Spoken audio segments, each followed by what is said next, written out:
नमस्कार, Amar Ujala the bonus में आपका बहुत बहुत स्वागत है। मैं हूं आपके साथ अभिषेक गुप्ता और आप देख रहे हैं अपना प्रॉपर्टी और रियल एस्टेट से जुड़ा हुआ फेवरेट शो प्रॉपर्टी जंक्शन, जिसमें प्रॉपर्टी से जुड़ी हुई तमाम खबरें हम लोग यहां पर लेकर आते हैं। पूरे वीक का राउंड अप होता है, पूरे वीक की बड़ी खबरें होती हैं और उसको एक्सपर्ट के जरिए उन सभी खबरों का हम लोग विश्लेषण भी करते हैं। आज भी वो क्रम जो सिलसिला है वो जारी रहेगा। कई सारी खबरें हैं और उन सभी खबरों का विश्लेषण करने के लिए हमारे साथ मौजूद हैं हमारे एक्सपर्ट होमेंट्स के फाउंडर प्रदीप मिश्रा सर। आपका बहुत बहुत स्वागत है इस शो में एक बार फिर से। Thank you Abhishek ji. Sir, आपसे चर्चा शुरू करें एक बार, उससे पहले हम लोग देख लेते हैं कि ऑन द शो में कौन कौन सी खबरें हैं जिसको आज हम लोग टटोलेंगे और उसकी यहां पर हम लोग समीक्षा करेंगे। तो बकाया प्रॉपर्टी टैक्स पर ब्याज माफ किया गया है, कहां मिलेगी ये सहूलियत, इस पर चर्चा होगी।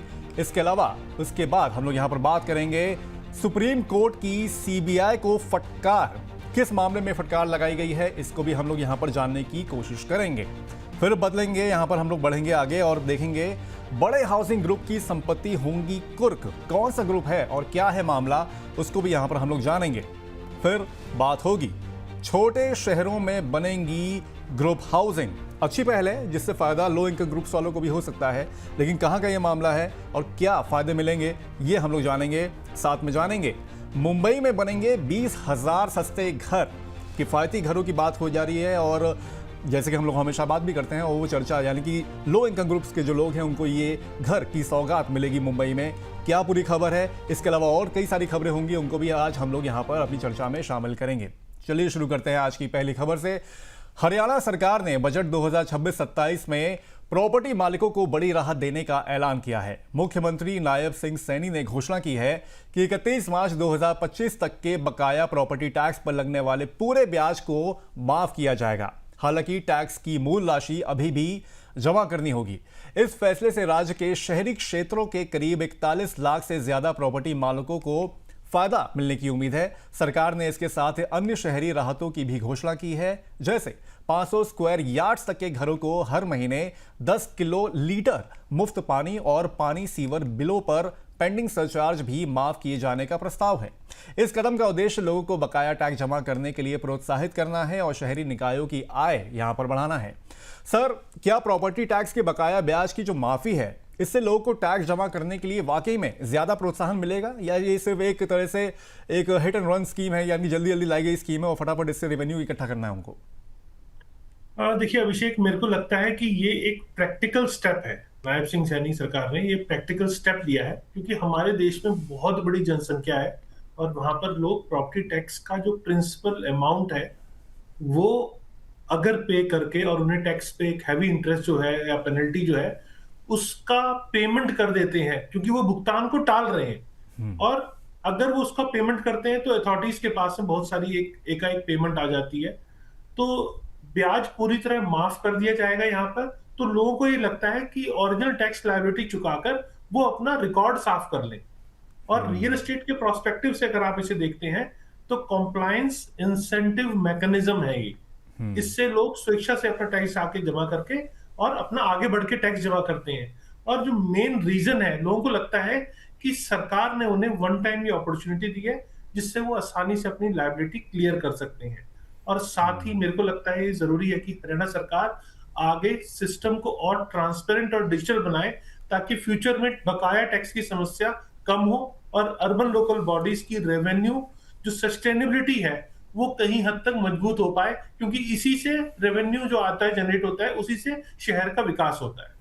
सर, प्रोत्साहन देने की पहल तो वाकई में काबिल तारीफ है और इस पहल का स्वागत भी किया जा सकता है, लेकिन सर जो नियमित टैक्स जो यहाँ पर पे करते हैं उनके लिए सर कहीं ना कहीं थोड़ा सा अनबायस नहीं लग रहा आपको कि मतलब वो तो ऑलरेडी टैक्स पे कर रहे हैं, अल्टीमेटली यहाँ पर आके जो ब्याज की जो बात की जाती है, जब प्रॉपर्टी टैक्स नहीं पे किया जाता है, जब यहाँ पर माफ कर दिया जाता है, तो वो लोग कहीं ना कहीं ठगाव महसूस नहीं करेंगे या अन्याय टाइप का महसूस नहीं करेंगे वो?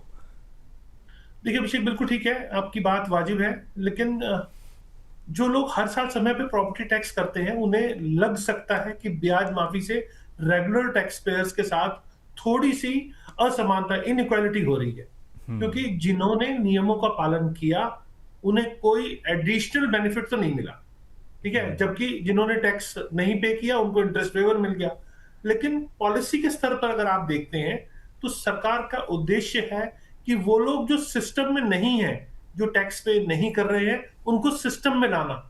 और जो सालों से टैक्स पे नहीं कर पा रहे हैं, वो एक बार जब सिस्टम में आते हैं और प्रिंसिपल अमाउंट जमा कर देते हैं, तो उससे कहीं ना कहीं रेवेन्यू कलेक्शन बढ़ रहा है और शहर का इंफ्रास्ट्रक्चर डेवलपमेंट पे वो ज्यादा खर्च कर पा रहे हैं, म्युनिसिपल कॉर्पोरेशन ज्यादा खर्च कर पा रहे हैं। तो मेरे को लगता है कि ये पॉलिसी एक तरह की वन टाइम करेक्टिव मेजर मानी जा सकती है और ये भी पॉसिबिलिटी है और मैं कहूंगा जरूरी भी है कि हरियाणा सरकार रेगुलर टैक्स पेयर को भी किसी तरह का इंसेंटिव या रिबेट दे, ताकि वो जो ईमानदारी से हर साल पे कर रहे हैं उसको वो रेगुलर पे करते रहे। इंसेंटिव और रिबेट की अगर यहाँ पर एक तरह से कोशिश अगर की जाती है तो फिर वो भी एक बहुत बढ़िया तरीका होगा उन टैक्स पेयर्स को इंटाइज करने के लिए जो कि रेगुलरली यहाँ पर पे करते हैं, और जो नहीं पे करते हैं उनको सिस्टम में लाने के लिए भी एक वन टाइम बहुत बढ़िया तरीका है। लेकिन सर, क्या सरकार को प्रॉपर्टी टैक्स की प्रक्रिया और दरों को भी आसान या पारदर्शी बनाना चाहिए ताकि लोग समय पर टैक्स जमा कर सकें? देखिए अभिषेक, बिल्कुल सही है। मेरा मानना है कि सिर्फ इंटरेस्ट वेवर जैसी राहत देना ये शॉर्ट टर्म सॉल्यूशन जरूर हो सकता है, लेकिन लॉन्ग टर्म में सरकार को प्रॉपर्टी टैक्स का जो पूरा प्रोसेस है उसे सिंपल, ट्रांसपेरेंट और टेक्नोलॉजी ड्रिवन अगर वो बनाती है तो ये सबसे बड़ी जरूरत है। आज कोई भी प्रॉपर्टी मालिकों को ये स्पष्ट नहीं होता कि उनका टैक्स जो है वो किस बेस पे कैलकुलेट हुआ है, क्या वो सर्कल रेट पे, क्या प्रॉपर्टी साइज पे, क्या उसके यूजेज जैसे रेजिडेंशियल या कमर्शियल पे हुआ है, या फिर लोकेशन की कैटेगरी पे हुआ है। तो जब कैलकुलेशन का लॉजिक लोगों को साफ नहीं होता तो कहीं ना कहीं कंफ्यूजन होती है और डिस्टर्बेंस देखने को मिलती है। तो इससे कई बार लोग टैक्स का जो पेमेंट है, जो उसका भुगतान है, कई बार वो टाल देते हैं। अगर सरकार एक मजबूत डिजिटल टैक्स कलेक्शन बनाए, जिससे कि जैसे कि उसमें यूनिफाइड ऑनलाइन पोर्टल हो, जीआईएस बेस्ड प्रॉपर्टी मैपिंग हो और ऑटोमेटिक टैक्स कलेक्शन हो, तो लोगों को तुरंत समझ में आ पाएगा कि ये प्रोसेस एक्चुअल में क्या है। तो इससे लोग ज्यादा से ज्यादा समझ पाएंगे और उसका टैक्स का भुगतान भी कर पाएंगे। तो मेरे को लगता है इससे ट्रांसपेरेंसी बढ़ती है, कंप्लायंस बेटर होता है और हरियाणा की जो अर्बन लोकल बॉडीज हैं उनकी रेवेन्यू कलेक्शन अच्छी होती है। तो रेवेन्यू कलेक्शन जब जब अच्छी होती है तो उससे उस शहर का विकास अच्छा होता है और रियल एस्टेट सेक्टर में भी एक तरह से ट्रांसपेरेंसी से क्रेडिबिलिटी बढ़ती है, ट्रांजैक्शंस और स्मूथ होती है। तो कहीं ना कहीं ये जो फैसला है काबिल तारीफ है और वेलकम नोट पे हरियाणा सरकार के इस फैसले को लिया जा सकता है, खासतौर पर उनके लिए जो सिस्टम में नहीं है यहाँ पर। चलिए अब रुक करते हैं यहाँ पर दिल्ली एनसीआर का। सुप्रीम कोर्ट ने बैंकों और बिल्डरों के कथित गठजोड़ की जांच में देरी पर सीबीआई को कड़ी फटकार लगाई है। कोर्ट ने कहा है कि जांच लंबी खिंचने से हजारों फ्लैट खरीदारों की परेशानी और बढ़ रही है। यह मामला खासतौर पर दिल्ली एनसीआर के उन प्रोजेक्ट से जुड़ा है जहां सबवेंशन स्कीम के तहत लोगों से पैसे लिए गए लेकिन उन्हें समय पर घर नहीं मिले। अदालत ने सीबीआई से कहा है कि प्रीलिमिनरी इन्वेस्टिगेशन को जल्द नियमित केस में बदला जाए और जांच तेज की जाए। कोर्ट ने यह भी साफ किया है कि मामलों को राज्य एजेंसियों को सौंपने की जरूरत नहीं है। सुप्रीम कोर्ट का कहना है कि घर खरीदारों को न्याय दिलाने में और देरी नहीं होनी चाहिए।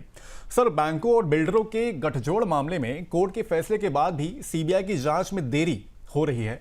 सर, क्या ये संकेत देता है, आपको क्या लगता है इस पे? देखिए अभिषेक, इतना गंभीर मामला और उसमें जब जांच लंबी खिंचती है तो कहीं ना कहीं लगता है कि जो हमारा इंस्टीट्यूशनल फ्रेमवर्क है उसमें कहीं ना कहीं इंस्टीट्यूशनल डिले है। इन्वेस्टिगेशन फ्रेमवर्क के अंदर इंस्टीट्यूशनल डिले है और कहीं ना कहीं कोऑर्डिनेशन, जो डिपार्टमेंट के इंटरनल कोऑर्डिनेशंस होते हैं, वो कहीं ना कहीं इश्यूज उसके अंदर है। क्योंकि दिल्ली एनसीआर में कई प्रोजेक्ट ऐसे रहे हैं जहां पर पिछले कुछ सालों में सबवेंशन स्कीम के तहत होम बायर्स ने पैसे अपने लगाए और बैंकों ने लोन भी जारी कर दिया और वो प्रोजेक्ट समय पर पूरा भी नहीं हुआ और फाइनेंशियल बर्डन उसका सीधा सीधा होम बायर्स के ऊपर आया। तो ऐसे मामलों में मेरा मानना है कि अगर जांच पूरी तरह से नहीं होती तो सबसे ज्यादा नुकसान उन फैमिलीज का होता है जो वर्षों से अपने घर का इंतजार कर रहे हैं और साथ साथ ईएमआई और रेंट दोनों पे कर रहे हैं। मतलब ईएमआई तो पे कर ही रहे हैं और चूंकि मकान नहीं मिला तो साथ साथ रेंट भी पे कर रहे हैं। तो इसी वजह से सुप्रीम कोर्ट ने यहाँ कड़ा रुख दिखाया और स्पष्ट कहा है कि जांच में देरी होम बायर्स की परेशानी बढ़ा सकती है। तो मेरे हिसाब से ये मामला किसी एक प्रोजेक्ट का नहीं है बल्कि पूरे रियल एस्टेट फाइनेंसिंग इकोसिस्टम की अकाउंटेबिलिटी से जुड़ा हुआ है। इसीलिए जांच तेजी से पूरी होनी चाहिए ताकि मार्केट में ट्रस्ट और क्रेडिबिलिटी जो लॉस हो रहा है वो पूरी तरह से मार्केट में अब दिख पाए। क्योंकि जब जब रियल एस्टेट के अंदर ट्रस्ट की कमी आती है तो मार्केट बहुत अच्छा परफॉर्म नहीं करती। और रियल एस्टेट के साथ में बहुत सारी एंसिलरी इंडस्ट्रीज जुड़ी हुई हैं, तो रियल एस्टेट का अच्छा परफॉर्म करना जरूरी है। उसके लिए बाजार में ट्रस्ट और क्रेडिबिलिटी जितनी बढ़ेगी उतना रियल एस्टेट ग्रो करेगा। देखिए, देश की सबसे बड़ी न्यायपालिका सुप्रीम कोर्ट है और सबसे बड़ी जो जांच एजेंसी है सीबीआई है, दोनों के बीच में तालमेल हुआ है। सुप्रीम कोर्ट ने आदेश दिया है सीबीआई को, लेकिन फिर भी देरी हो रही है और उसको फटकार लगाना पड़ गया है। तो सोचिए कि जो एजेंसीज हैं, फाइनेंशियल जो जांच एजेंसीज हैं, उनकी क्रेडिबिलिटी पर यहाँ पर भी कितना बड़ा सवाल होता हुआ देख सकता है। लेकिन सर, क्या लग रहा है कि इसके लिए कोई ऐसे जो मामले आते हैं, कोई त्वरित राहत उपाय इसके अलावा नहीं हो सकता, जिससे कि उनको घर जो जिनके फंसे हुए हैं यहाँ पर उनको जल्दी मिल सके? सुप्रीम कोर्ट ने तो अपना काम कर दिया है, सीबीआई अब यहाँ पर देरी कर रही है। इसके अलावा सर क्या कोई उपाय हो सकता है इसमें? देखिए अभिषेक, मेरे को लगता है त्वरित राहत के लिए कुछ प्रैक्टिकल मैकेनिज्म जरूर अपनाए जा सकते हैं। सबसे पहले तो ऐसे प्रोजेक्ट में जहां खरीदार बहुत सालों से फंसे हुए हैं, वहां सरकार और रेगुलेटर्स को प्रोजेक्ट रिजोल्यूशन मैकेनिज्म जो है उसको कहीं हद तक तेज करना चाहिए। कई मामलों में यह भी देखा गया है कि जो कैपेबल डेवलपर्स हैं उनको प्रोजेक्ट टेक ओवर या कंप्लीशन मॉडल के तहत दे दिया जाए, तो वहां कंस्ट्रक्शन दोबारा शुरू हो सकती है और खरीदारों को घर मिलने की उम्मीद बन सकती है। दूसरे बात करें तो जिन होम बायर्स पर ईएमआई का दबाव है, उनके लिए बैंकों को कुछ समय के लिए मॉरेटोरियम या इंटरेस्ट रिलीफ जैसे ऑप्शंस जरूर देने चाहिए। इससे जो आर्थिक दबाव है होम बायर्स के ऊपर कहीं हद तक वो थोड़ा कम होगा। और इसके अलावा सुप्रीम कोर्ट ऑफ इंडिया ने जिस तरह जांच को तेज करने पर जोर दिया है, और वो भी मेरे को लगता है कि अब जरूरी हो जाता है, क्योंकि जब तक जिम्मेदारी तय नहीं होगी तब तक असली न्याय नहीं मिल पाएगा। क्योंकि जिम्मेदारी जिसकी तय होगी गलती उसकी है और भुगत बायर्स रहे हैं, तो यहाँ जिम्मेदारी को तय करना जरूरी है। और मेरा मानना है कि राहत का असली समाधान ही यही है कि प्रोजेक्ट पूरे हो और खरीदारों को उनका घर जल्दी से जल्दी मिल पाए।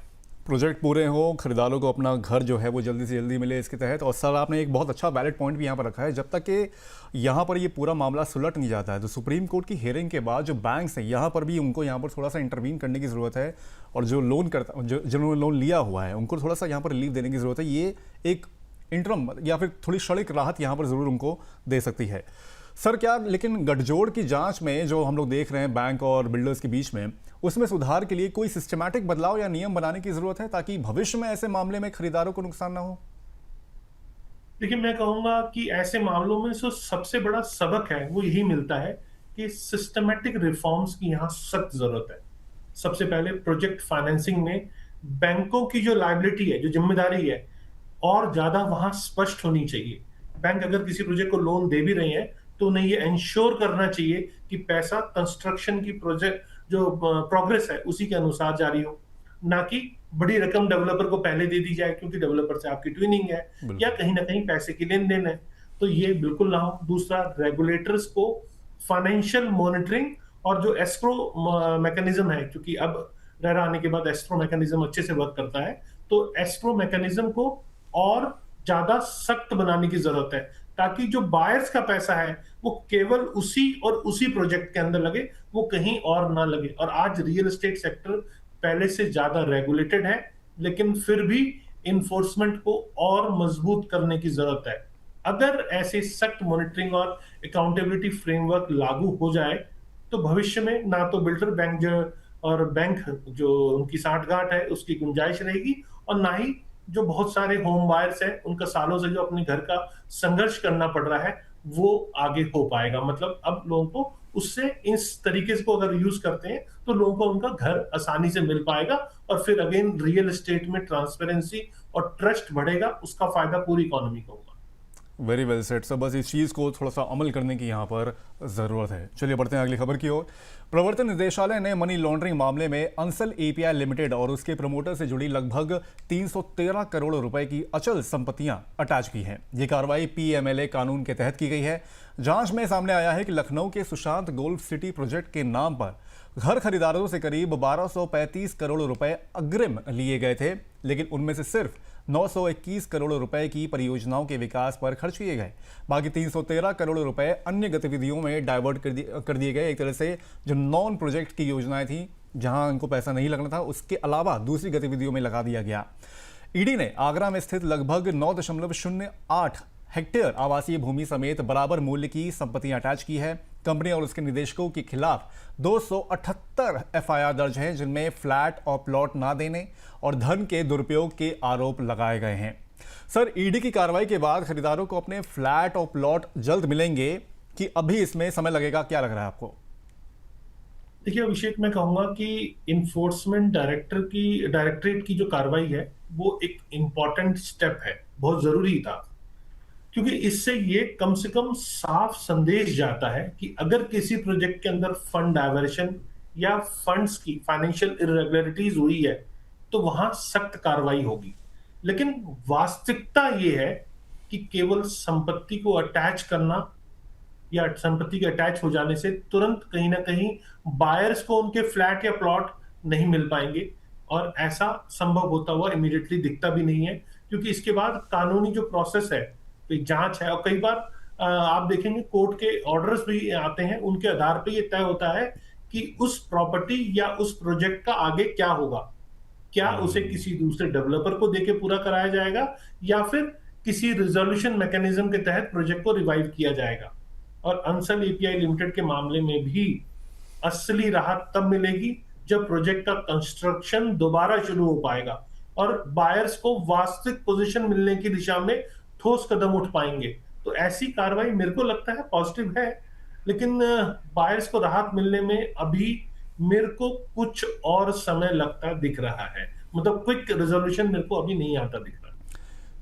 ईडी ने भले ही यहाँ पर प्रॉपर्टी अटैच की है, लेकिन यहाँ पर थोड़ा सा मामला सिर्फ अटैच करना, जैसे कि सर ने बताया कि वो काफ़ी नहीं है और थोड़ी सी इसमें डिलेशन और हो सकती है। बल्कि सर अगर देखा जाए तो सुशांत गोल्ड सिटी जैसा बड़ा नाम कहा जाता है, क्योंकि वो गोमती नगर एक्सटेंशन की तरफ है, जहाँ तक कि मैं भी वहाँ पर थोड़ा सा विजिट कर चुका हूँ। बड़े नामों में शामिल है, बड़े एरियाज़ में शामिल है। उसमें ऐसी अगर कोई दिक्कत आएगी तो ऑब्वियस सी बात है कि होम बायर्स को यहाँ पर परेशानी का सामना कर सकता है। और बड़े प्रोजेक्ट्स के जब नाम यहाँ पर जुड़ जाते हैं और वहाँ पर ऐसी कार्रवाई होती है तो कहीं ना कहीं जो भरोसा होता है लोगों का, वो भी कहीं ना कहीं यहाँ पर टूटता हुआ दिखता है, थोड़ा सा हिलता हुआ यहाँ पर दिखता है। सर, लेकिन अगर भविष्य में घर खरीदारों को ऐसे मनी लॉन्ड्रिंग या धन डाइवर्जन से बचाने के लिए क्या कानूनी और रेगुलेटरी उपाय यहाँ पर किए जा सकते हैं, जिससे कि उनको थोड़ी सी यहाँ पर राहत मिले और आगे ऐसे जो झांसे हैं वो उसमें ना आ पाए? देखिए अभिषेक, सबसे बड़ा सबक तो ऐसे मामलों में यही मिलता है कि रियल एस्टेट सेक्टर में फाइनेंशियल ट्रांसपेरेंसी और स्ट्रिक्ट मॉनिटरिंग बहुत बहुत जरूरी है। और सबसे इंपॉर्टेंट उपाय ये है कि जो बायर्स हैं उनसे लिया गया पैसा पूरी तरह एस्क्रो अकाउंट मैकेनिज्म के तहत रखा जाए और उसे केवल उसी प्रोजेक्ट की डेवलपमेंट या कंस्ट्रक्शन में खर्च करने की अनुमति हो। और आज रियल एस्टेट रेगुलेटरी अथॉरिटी मुद्रा के तहत ऐसे कई प्रोविजंस पहले से मौजूद हैं, जैसे कि फंड का बड़ा हिस्सा जो है 70% जो है वो एस्क्रो अकाउंट में जाता है और उसी प्रोजेक्ट की डेवलपमेंट में वो लगता है।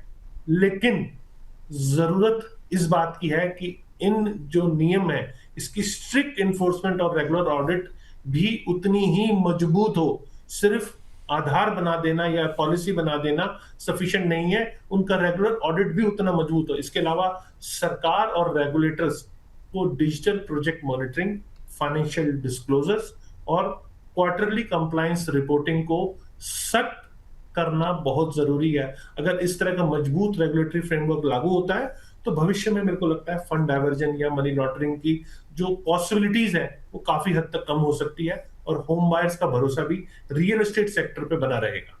ठीक है, चलिए अब रुक करते हैं। यहाँ पर लखनऊ की वैसे बात हो रही थी, यहाँ पर उत्तर प्रदेश सरकार की अब यहाँ पर बात करते हैं। एक बड़े प्रोजेक्ट के ऊपर उन लोगों ने बड़ा अनाउंसमेंट किया है। उत्तर प्रदेश सरकार ने छोटे शहरों में भी ग्रुप हाउसिंग और बहुमंजिला अपार्टमेंट बनाने का रास्ता साफ कर दिया है। इसके लिए जिलाधिकारी की अध्यक्षता में जिला स्तरीय टाउन प्लानिंग कमेटी बनाई जाएगी। ये कमेटी 15 मीटर से ज्यादा ऊंची इमारतों, ग्रुप हाउसिंग, लेआउट और बड़े व्यावसायिक भवनों के नक्शे को मंजूरी देने पर विचार करेगी। पहले छोटे जिलों में नक्शा पास कराने की क्लियर व्यवस्था नहीं थी, जिससे विवाद और देरी होती थी।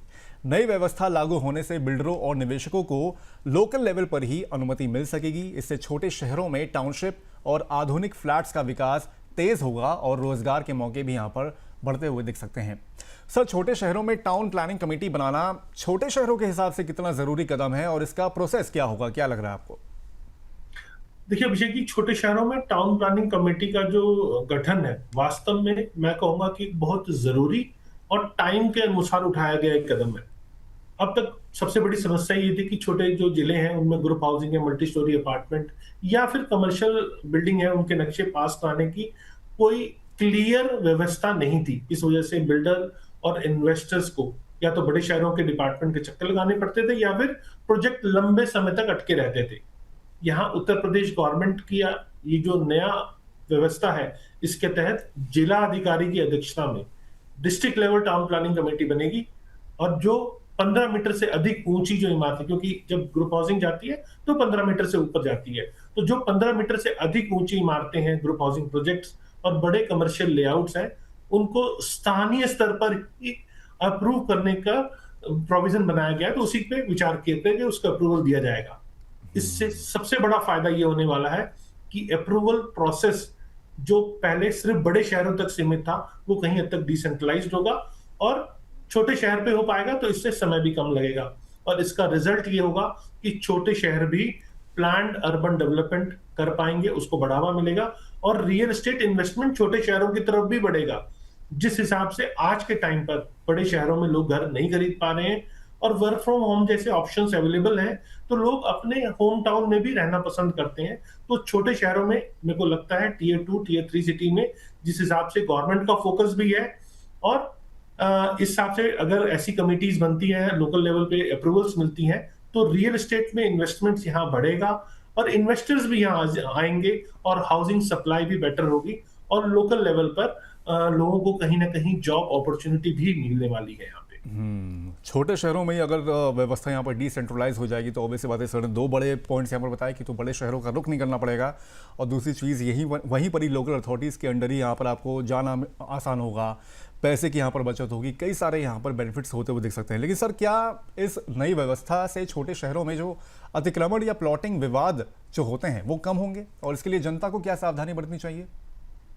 देखिए अभिषेक, बिल्कुल आपने सही कहा। इलीगल प्लॉटिंग, अनऑथराइज कॉलोनी और लैंड डिस्प्यूट्स जब क्लियर टाइटल होता है तो कहीं हद तक ये बहुत कम हो जाते हैं। पहले कई जगहों पे आप देखेंगे तो क्लियर प्लानिंग अथॉरिटी ना होने की वजह से बिना अप्रूवल के कच्ची कॉलोनियां डेवलप हो जाती थी। इसके बाद बायर्स को सड़क, सीवर, बिजली और अन्य फैसिलिटीज को लेकर कहीं ना कहीं समस्या से जूझना पड़ता था।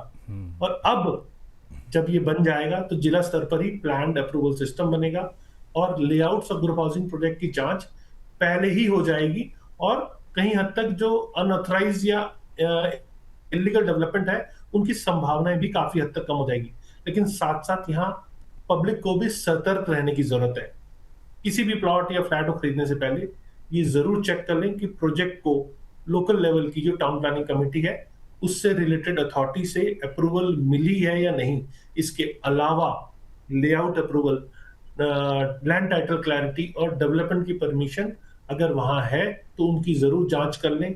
और अगर बायर थोड़ी सावधानी बरतता है तो मेरे को लगता है कि सिर्फ अप्रूव प्रोजेक्ट में ही निवेश करेगा तो भविष्य में डिस्प्यूट जो रियल एस्टेट में आता है अनऑथराइज कॉलोनी में प्रॉपर्टी बाय करने के कारण, उससे काफी हद तक निजात, मतलब उससे बचा जा सकता है।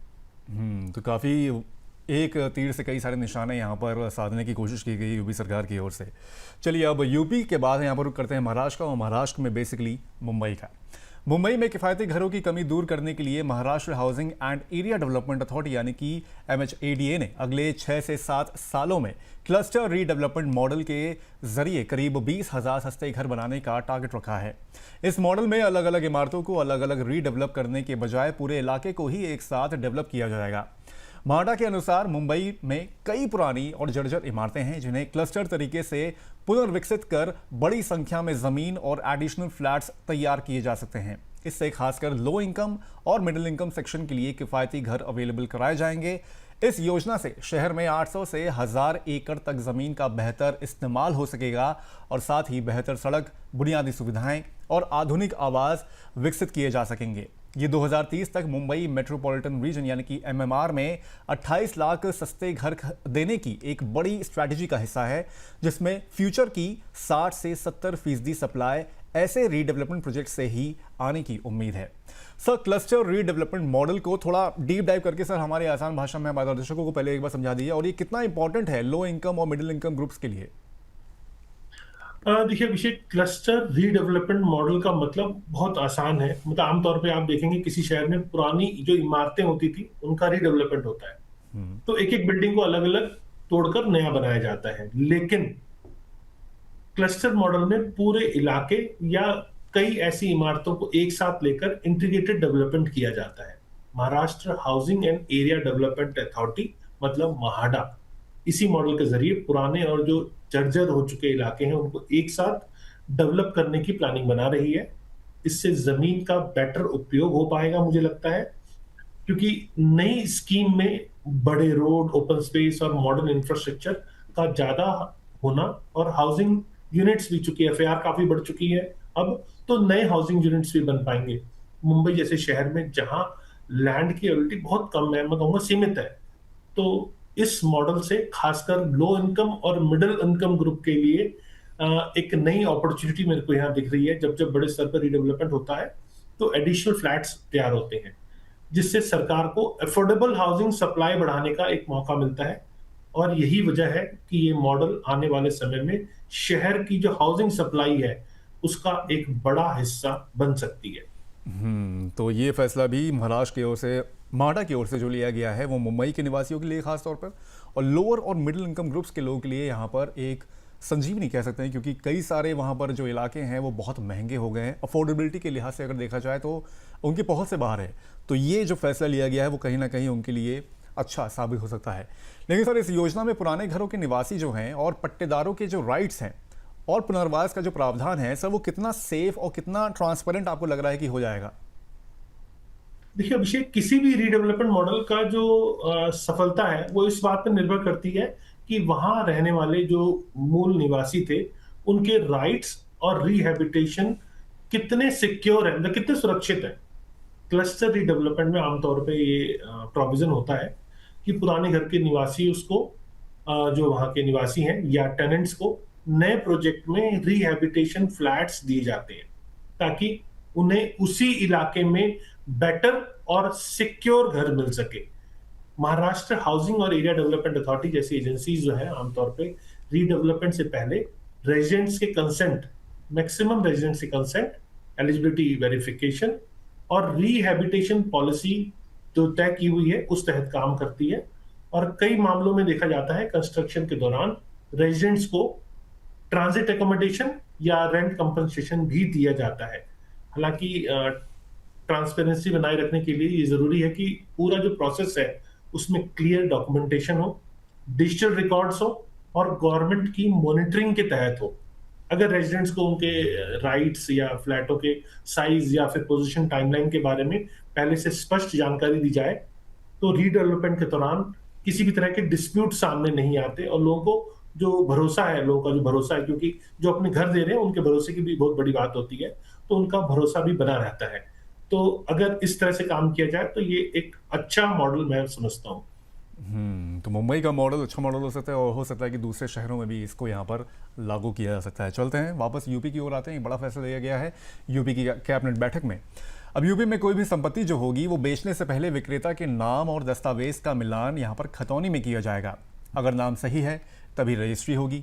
नाम का मिलान ना होने पर मामले की जांच की जाएगी। ये फैसला रजिस्ट्री प्रक्रिया में फर्जीवाड़े को रोकने और पूरे सिस्टम को पारदर्शी ट्रांसपेरेंट बनाने के मकसद से लिया गया है। यूपी कैबिनेट की बैठक में सीएम योगी की अध्यक्षता में इसे मंजूरी दी गई है। सत्यापन होने के बाद ही रजिस्ट्रेशन की प्रक्रिया आगे बढ़ेगी। सत्यापन के लिए रेवेन्यू रिकॉर्ड भी चेक किए जाएंगे।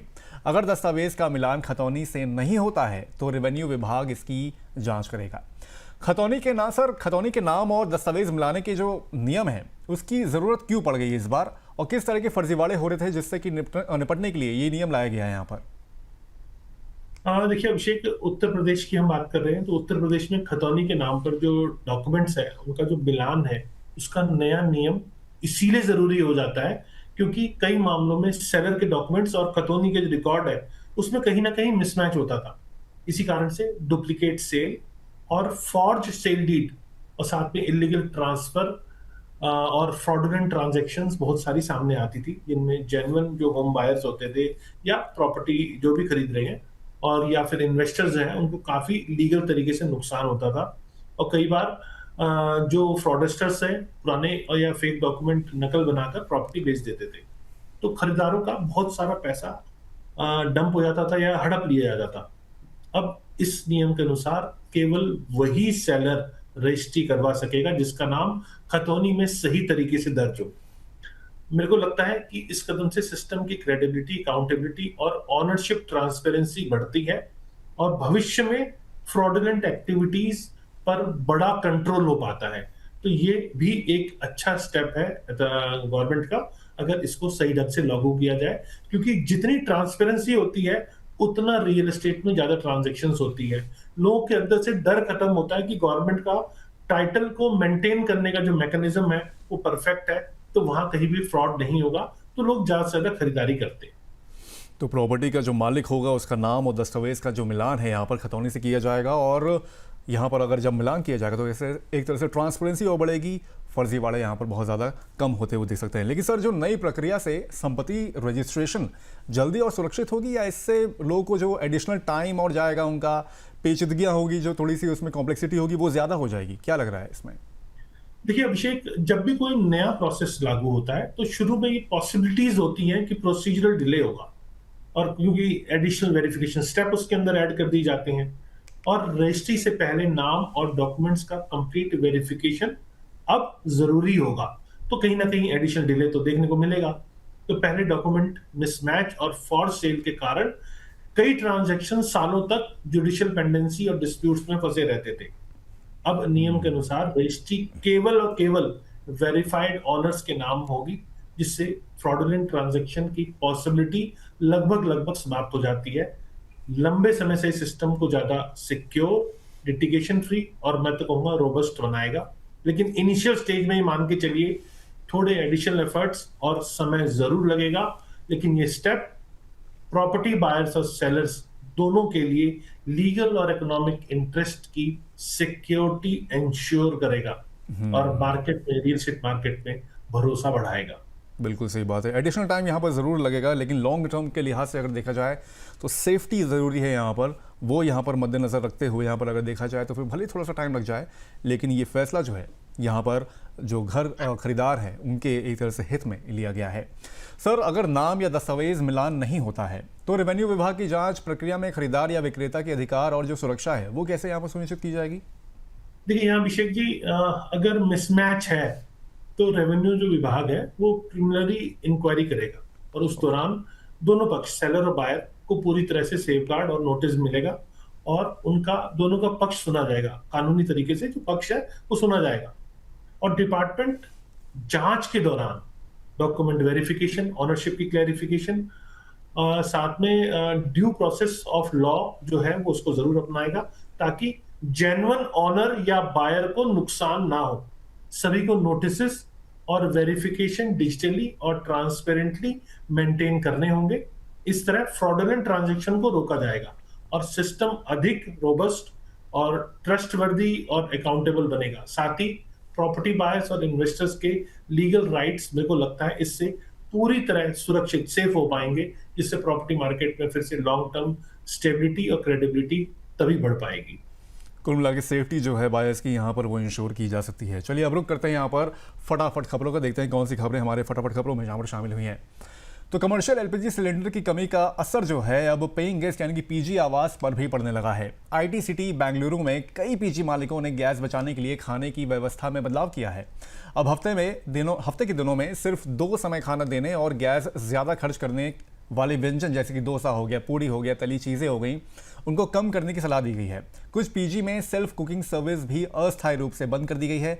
इस सिचुएशन के बीच कुछ टेक कंपनियां और विशेषज्ञों ने कर्मचारियों के लिए वर्क फ्रॉम होम बढ़ाने का सुझाव दिया है, ताकि ईंधन की जो खपत है वो यहाँ पर कम हो सके। वहीं जल्द शुरू होगा जेवर एयरपोर्ट, इसके लिए क्या बताया गया है?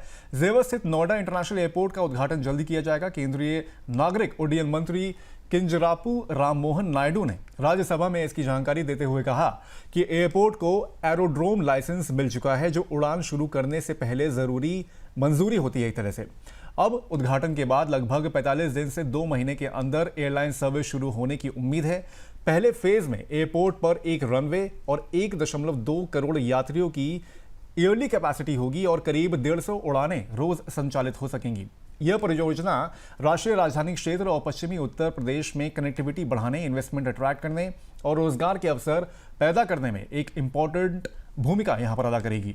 वहीं आखिर में पुणे म्युनिसिपल कॉर्पोरेशन यानी कि पीएमसी ने अपने 2026-27 के ड्राफ्ट बजट में हाल ही में मर्ज किए गए 23 गांवों में इंफ्रास्ट्रक्चर डेवलप करने के लिए 954 करोड़ रुपए दिए हैं।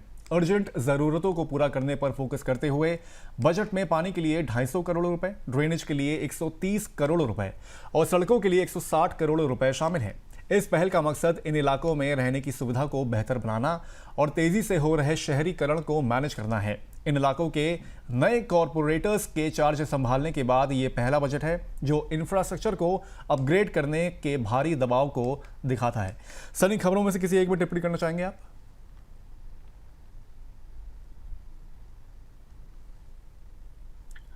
देखिए, मैं कहूँगा कि बेंगलुरु के जो पीजी अकोमोडेशन में एलपीजी शॉर्टेज है उसके ऊपर बात करना जरूरी है, क्योंकि उसका असर अब साफ दिखाई दे रहा है।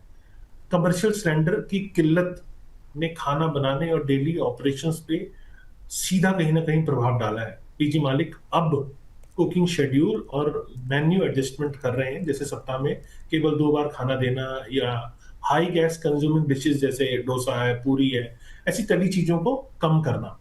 कुछ पीजी में सेल्फ कुकिंग फैसिलिटी अस्थायी रूप से बंद कर दी गई है, जिससे टेनेंट्स को फ्लेक्सिबिलिटी और कन्वीनियंस में कहीं ना कहीं कॉम्प्रोमाइज करना पड़ रहा है। तो ऐसी स्थिति में वर्क फ्रॉम होम जैसे उपाय मुझे प्रैक्टिकल लगते हैं, क्योंकि जो एम्प्लॉइज हैं उनके कम ऑफिस आने से कम्यूटिंग और कुकिंग रिलेटेड गैस कंजम्पशन दोनों घटेंगे। मेरी एक्सपर्ट पर्सपेक्टिव ये है कि short term crisis, resource optimization और अल्टरनेटिव फ्यूल एडॉप्शन और ऑपरेशनल प्लानिंग की यहाँ जरूरत है। इसको कहीं ना कहीं ये दिखाता है कि अगर अच्छे से मैनेज किया जाए तो चीजें मैनेज हो सकती हैं। और पीजी ऑनर्स को लॉन्ग टर्म में कहीं ना कहीं एनर्जी एफिशिएंसी और कंटीजेंसी प्लान अपनाने चाहिए, ताकि टेनेंट्स पर असर कम से कम हो पाए। रेंटल सर इनकम के लिहाज से भी सर यहाँ पर एक सवाल बनता है, क्योंकि कई सारे ये तो सिर्फ आईटी शहर बेंगलुरु की बात हो गई, लेकिन और भी कई सारे शहर होंगे जहाँ पर ये किल्लत देखी जाने की होगी और कई लोग ये शायद मुहिम में हैं कि मतलब वर्क फ्रॉम होम की अगर फैसिलिटी अगर मिल जाए तो वो निकल जाए। अगर ऐसा होता है तो ओवरऑल सर क्या लग रहा है कि जो रेंटल इनकम वाला एक जो सेक्टर है वो कैसे प्रभावित होगा, कितना प्रभावित हो सकता है इससे? देखिए, ये युद्ध कितना आगे तक जाएगा आज इसकी स्थिति बहुत ज्यादा साफ नहीं है, लेकिन कोविड के टाइम पे देखा गया था कि रेंटल में गिरावट ठीक ठाक आई थी, लेकिन जैसे ही वो फेज क्रॉस हुआ रेंटल बहुत ज्यादा शूट अप हुए। तो मेरे को शॉर्ट टर्म अभी दिख रहा है, लेकिन अगर ये युद्ध लंबा चला तो वर्क फ्रॉम होम जैसी स्थिति इंडिया के अंदर डेवलप हो सकती है फिर से, जो कोविड के टाइम पे हुई थी। और कहीं ना कहीं रिसोर्स का बेस्ट ऑप्टिमाइजेशन करना पड़ सकता है। अभी तो जैसे हमारे पीएम साहब ने ये कहा ही है कि हमारे पास रिसोर्सेज अभी है, अभी ऐसी कोई दिक्कत नहीं है। तो अगर महीने 2 महीने का रिसोर्सेज है हमारे पास तो कहीं ना कहीं इसका सॉल्यूशन निकल कर आएगा, क्योंकि पूरा वर्ल्ड इससे परेशान हो रहा है। और 200 बैरल जो इसका पर डॉलर के हिसाब से जो इसकी कॉस्ट जा सकती है, इसका संकेत अपने आप में ही दिखाता है कि पूरा वर्ल्ड इससे प्रभावित होगा। तो शायद ये बहुत लंबा ना चले और इसकी बहुत ज्यादा जरूरत ना पड़े। उम्मीद हम यही करते हैं। बिल्कुल सर, बिल्कुल सर। हम लोग भी उम्मीद करें कि ये वॉर जल्द से जल्द रुके और सारी चीज़ें यहाँ पर स्टेबल हो जाए, सारी चीज़ें अलाइंड हो जाएं और हम लोग ज़िंदगी की जो बात करते हैं यहाँ पर वो वापस एक तरह से ट्रैक पे यहाँ पर आ जाए। प्रदीप सर, आज आपने समय दिया और तमाम खबरों का आपने बारीकी से सर यहाँ पर विश्लेषण किया सर, उसके लिए सर बहुत बहुत धन्यवाद आपका। थैंक यू अभिषेक जी। तो आज के शो में बस इतना ही। बाकी ये शो आपको कैसा लगा हमें कमेंट करके ज़रूर बताएं। बाकी अब होगी आपसे अगले हफ्ते मुलाकात नई खबरों के साथ, नए विश्लेषण के साथ, नए एक्सपर्ट के साथ। तब तक के लिए मुझे दीजिए इजाज़त। नमस्कार।